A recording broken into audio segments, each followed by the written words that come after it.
I'm a Frank Stanisci of Candid Frank Live, where you'll find us airing our views here on the Spanglish World Network on Zingo TV, channel 250.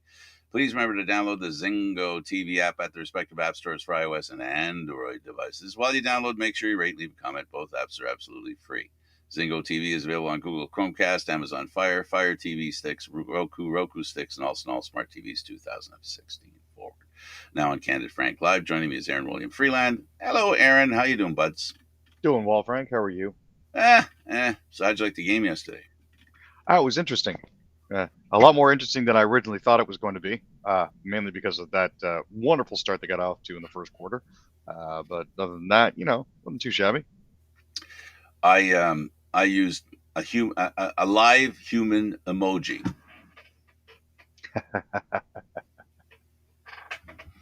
In the press box. I mean, it was a shoot 'em up for sure. It was a lot of fun watching the game. Fruit fly. A lot of fun watching the game, and we have been complaining about quarterback play. Injuries. A lot of people complain about the scoring down in the Canadian Football League. People saying, runaway games, teams aren't competitive, and that game broke all those thoughts and brought at least, regardless of what side you're on, well, if you don't take a side on who won, who lost, the game was a great game to watch as a football fan, and especially a Canadian Football League fan.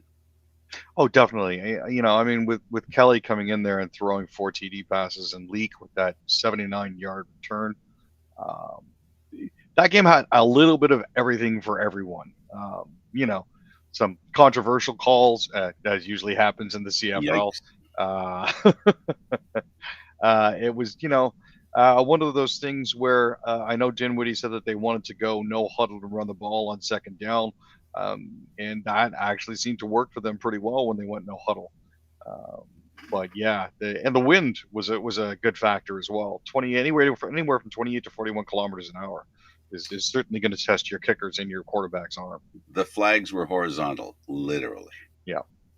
Blowing out to the lake. Usually it blows the other way. It was blowing out to the lake today or yesterday. But yeah, I mean, after Crum got them off to an early 10-0 lead, especially with that TD pass to Ackland at 8:41, it, was one of those things where you felt that if the Augers weren't going to be in for a rough game, and if they didn't turn it around quickly, it could certainly have gotten much, much worse. Absolutely. Well, good for them. They did a great job. It was really an impressive game for the Argos. And then, of course, there were the Lions and the Stampeders. Oh boy. Yeah, that was one of those games where I'm not even sure anybody who was actually there knew exactly what was going on. I know Vernon Adams wanted to have a statement performance when he was coming back off injury. So he went out there and went 23 for 32. So that was fantastic. But it was one of those again. Meyer finished 17 to 31 on the other side for 131 yards. So it's not exactly. It wasn't exactly as much of a walk as it sounds like. I mean, 37-9 was a pretty brutal final score, but watching that, it didn't feel like it was completely out of hand to me. Maybe I was watching a completely different game. I don't know. Well, what you saw was a team jump to the lead that is very good defensively, and the Stampeders could not figure out how to penetrate the defense of the BC Lions. And the BC Lions were feeling a little angry at what happened to them the week before. This is a team that does not allow many points. The week before, 50 points against the Winnipeg Blue Bombers, one of the best teams in the Canadian Football League, the best team over the past few years. And so this was a retribution taken out on the poor victim known as the Calgary Stampeders, who came into this game, you would have thought, with a little more confidence after, handing the Toronto Argonauts their first defeat. It didn't turn out that way. It looked like the Lions team of before the Toronto Argonaut game. And you can see Dickinson in his interviews was not impressed with how the team played. There wasn't an individual that he wanted to highlight as the problem or an individual part of the one of the parts of the team, whether it be offense, defense, or special teams. They lost as a team. That was his opinion. That's how he felt, and that's where they find themselves at going back to the drawing board. It's certainly tightening everything up in the standings as well. And I can't say that I'm unsurprised by that. I think it was a rebalancing. I think that was due. I mean, Edmonton is still the class of the league at 0-9 right now. Unfortunately, I don't think they're going anywhere fast, even with significant retooling. Um, I mean, Montreal is uh, picked up 3 wins in a row now to improve to 5-3 for second in the East. BC and Winnipeg are both at 7-2 in the West, with Saskatchewan close behind at 4-5. So it's one of those things where eventually everything's going to rebalance itself, and hopefully we'll be here to see it. Well, speaking of balance and speaking of the playoffs, the other team beside the Stampeders that is looking for that third place positioning, the Rough Riders played the Montreal Alouettes, and as you said, they've done that. Um, they looked tired and just not ready to go, and injuries again to a quarterback for them. They're running on their third quarterback now, hoping that he can help that team at least be competitive, which it was not against Montreal. No, that was one of those games where I'm reasonably certain it was safe to say it was over early, and that's pretty much all she wrote. Um, you know, it, I mean, Tyrese Beverett managed to force a fumble and run a ball in for a fifth touchdown, and at that sort of point, it's just sort of like, well, I guess yeah, we're here. Uh, but you know what, the Alouettes though might find themselves in an interesting position next Saturday when they play Ottawa. While the Rough Riders are going on to host the BC Lions August 20th, so that should be an interesting matchup as well. Yeah, Both well, these teams have something to prove. playoffs, second place up for grabs with the Montreal Auto game. The Bombers, you talked about the game was over early. This one was over late. The Elks ran up a 22-0 lead over the Winnipeg Blue Bombers, making the Blue Bombers look pretty ordinary. And that's in the middle of that. The Bombers lost their quarterback, Zach Caleros. No problem. Send in the backup, and 400 yards later, an incredible comeback for a 38-29 victory for the Bombers over the Elks. You've got to be wondering what's going on if a team can't hold on to a 22-0 lead. That is genuinely concerned. There was some talk about the hit on Caleros potentially being malicious. I don't see it that way. Definitely, as Milt Stiegel pointed out in the broadcast, late, but I don't think with necessarily with malicious intent. So I agree. It was one of those things. It was a little late, but I don't think it was intentional. Let's go over to the Canadian Open, and this time tennis Canadian Open. Tell us about Jessica Pegula and her match being interrupted by who? Cotton Eye what? Joe? What? yeah, What? it was a rather interesting moment, sitting there in the third set, and um, for no reason whatsoever, mid rally, Cotton Eye Joe comes over the PA system. So they were quick to call the point and just say, well, we're going to replay the point, which is as it should do. But yeah, it was one of those you're going to look back on this and laugh your butt off moments. It didn't feel like it, obviously, in the moment, but for all intents and purposes, it was pretty funny. The first junior league in Canada bans fighting, and I'm referring to the QMJHL. Yeah, I think this is something that's long overdue. For those who aren't necessarily sure how this is supposed to work, um, the following punishments are going to be doled out for anyone who does decide to fight during a game. As soon as the fight occurs, those engaged in the fight must be systematically ejected from the game. Any player found to have instigated the fight will also receive an automatic 1 game suspension. So there's 1 game right there. The person declared to be the aggressor during the fight will receive a minimum of 2 automatic game suspensions. So now that doesn't mean the person who instigated, it's the person who was the most aggressive once the gloves were dropped. So that doesn't necessarily mean the instigator. It could be the other player. Yes, It, because you would assume that if they start to fight because it's banned, the referees are going to say, "Don't do that." yeah. And if a guy persists, this will be a solution to that persistence. Now, in addition to the game misconduct, there is already an automatic game suspension imposed, starting with the player's second fight of the season. So everybody gets one freebie, at least from that point of view. But there is a potential for every player to be thrown out of the game with a one-game suspension, um, B, uh, get additional games on top of that. So for your second fight of the season, you could be sitting for 4 games, and that's not an insignificant amount of time. For those individuals who are sort of poo-pooing on the idea, don't forget that the QMJHL is basically comprised of players from 16 to 21 years old. So for those of you who are all gung-ho about fighting in the QMJHL, you're basically sending out a child at the age of 16 because you're not an adult to potentially fight a 20 or 21-year-old. So there is a very real risk and danger to these players if this sort of thing persists. So just think about that next time you're all gung ho for this sort of thing. Well, we saw what happened in the National Hockey League to a player playing his third game, maybe in the playoffs, being thrown to the ice. Obviously, not expecting anything like that. Speaking of expecting or not expecting, I don't know if it was a surprise to you, but the Bruins' David Krejci decided to retire after 16 NHL seasons.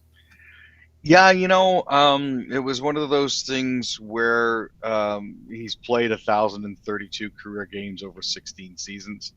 Um, you know, he's got a Stanley Cup. Uh, led the team with 12 goals and 23 points in 25 playoff contests in those 2011 that 2011 run. He finished with 231 goals and 786 points in his NHL career. I had played in Czechia the year before during COVID and then finally come back to the NHL for 2022, 2023.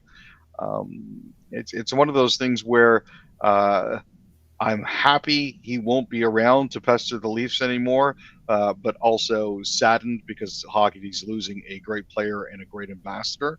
Not only is he retiring, Patrice Bergeron is also hanging up the blades. So this is going to fundamentally change how the Boston Bruins look, and it'll be interesting to see what happens going forward here. Yeah, the Philadelphia Flyers are telling Russia, the Russian Hockey Federation, that the Russian goalie Ivan Fedotov has a valid NHL contract. The IIHF are the ruling body in this case, and they say, yep, Flyers have a valid contract. Now, for those of you who don't recall, Ivan Fedotov was a player who was told that he had to come in for inoculations and was then whisked away to a Russian military base somewhere in Siberia last year. So relations, obviously, between Russia and the States are a little bit strained over the illegal war in Ukraine currently. And no transfer agreement currently exists between the NHL and the KHL. Fedotov was originally drafted by the Flyers in 2015, signed a one-year contract with them in May, but was later whisked away. So Fedotov had said that he would be completing his military service before coming to North America, but at this point, it looks like he'll be able to come a little bit sooner. What's this? The Coyotes might have a new arena. They buy land. They have land. I guess they have to buy it themselves. Nobody'd make arena for them, I guess. Well, Alex Meruelo has executed a letter of intent to buy a piece of land for a potential arena in Mesa, Arizona. It's a positive development for the NHL team. They've been looking for a permanent home for quite some time now. After voters in Tempe rejected a referendum to construct an arena there, they said that they were committed to building a privately funded rink and entertainment district and would continue to explore other sites in the Phoenix area. Now, they're going into their second season at Mullett Arena on the ASU campus. But this is a positive sign. They've been having issues basically since 1996 when they moved from Winnipeg. I'm not saying that potentially the move to Arizona was ill-advised, but it was something that Bettman um, was, trying to use to create his legacy. Hopefully, with them being able to build a privately funded arena without relying on city help, they'll be able to take better control of their own future. There you go. The Canucks signed forward, and I apologize for the pronunciation. It's either Pius or Pius Suter to a 2-year deal. Yeah, it's sort of up in the air at this point. Some people say Pius, some people say Pius, but Mr. Suter has signed a 2-year contract with the Canucks. The deal carries an average annual value of $1.6 million. The 27-year-old Swiss center spent the last 2 seasons with the Red Wings, tallying 29 goals and 31 assists in 160 games with Detroit. He originally broke into the NHL with the Blackhawks as an undrafted rookie ahead of the 2020-2021 season, where he put up 14 goals and 13 assists in 55 games. The Leafs have signed their first-round draft pick, Easton Cowan, to an entry-level contract. So they had originally selected him 28th in the 2023 draft. Cowan, who's from Mount Bridges, Ontario, is actually named after the skate and stick company Easton, as indicated by his father. He is tall but small. When I say that, I mean he's over 6 foot, but he's A also little lanky. 170 pounds. So it is likely that he is going to be going back to the OHL at least for one more season. I don't, unless he puts on a significant amount of weight, I can't see him playing in the NHL this season just because he's, He'll grow into it. Like the frame will be yeah. a good home for the body that will develop, as he gets older. And so he's still a kid, to use that term again when it comes to junior players. The Maple Leafs have added goaltending depth. They signed Martin Jones. Yeah, Martin Jones was actually one of the key factors that helped the Seattle Kraken get into the playoffs last year. So before we sort of poo-poo him, he is signing a 1-year deal worth $875,000. He was 27-13-3 last year with a 2.99 goals against average, but only an 887 save percentage. He did have 3 shutouts with the Kraken, but it's been a rather interesting couple of seasons for him. For those of you who do remember him prior to this, he was with the Sharks for a while. And here's the interesting thing: coming here as a depth player, if he ends up in the AHL, I don't think he's going to be too upset about that, because in the AHL he doesn't have to play escrow on his $875,000 contract. There you go. The Flames' Oliver Killington opens up about mental health struggles. He said, "I almost hit a wall." Another opportunity for people to normalize mental health issues. No, for sure. Now, Oliver's only 26 years old. He sat out the 2022-2023 season for what was described as personal reasons by then general manager Brad Treliving. Killington had opted to spend the year back home in Sweden. There were things that have been going on with his family for a long time, and it's been escalating and getting worse. So he needed to take that opportunity to take care of his problems, take care of his family, take care of his own personal issues. So it does appear that he has been working on that. Now, unfortunately, the Flames weren't able to replicate his production, which I think contributed to some of their woes last season. But he's eager to come back. He's eager to reintegrate with this new look Flames team. So hopefully he'll be able to get his career back on track. Excellent. Let's talk about the CPC embracing language of mainstream conspiracy theories. Yeah. I don't know about you, but I've received a couple. I've received a couple emails from them lately, asking me to help fund their fight against globalists, and specifically against the World Economic Forum, which seems to have sunk their claws into Trudeau.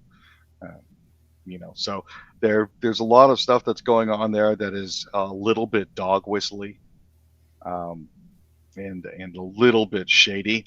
And as a matter of fact, one of those Uh, One of the speeches that he actually gave recently said, "It's far past time that we reject the globalist Davos elites, sorry, and bring home the common sense of the common people." Is what he said at a Saturday fundraising in a Saturday fundraising email. Um, it's you know, would you rather work with Canadians or work with the World Economic Forum? This is where they're dog whistling about the Hebrew faith. Uh, this is a trope that's been used for at least 75 to 80 years now. So, Blamed for affordability crisis, liberals look to pivot on housing. well, and again, this is not necessarily something that the liberals are saying, "Hey, we did this wrong." It's a group of political parties saying, "Hey, you know, your the federal government is doing this wrong. They need to do more to help Canadians when it comes to affordability." But that, and again, housing affordability isn't a federal thing; it's a provincial thing, right? Mm. There's very little that the federal government can do to try to control housing prices. Sorry.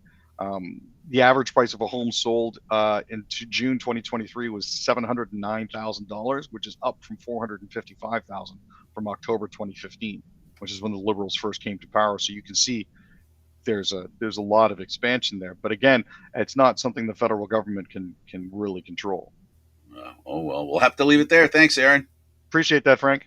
Okay, he's Aaron William Freeland. I'm Candid Frank Stanisci. Thank you for watching Candid Frank Live, Aaron, Mondays, Wednesdays, and Fridays. This show can also be heard on the Spanglish World Radio Network. So for Candid Frank Live, other news and entertainment sports programming we offer, please check out SpanglishWorld.ca. And don't forget Candid Frank Stanisci 1030 on YouTube. Please subscribe. Spanglish World. Watch it, hear it, read it, download it, and live it. Thanks for watching, everybody. Ciao for now.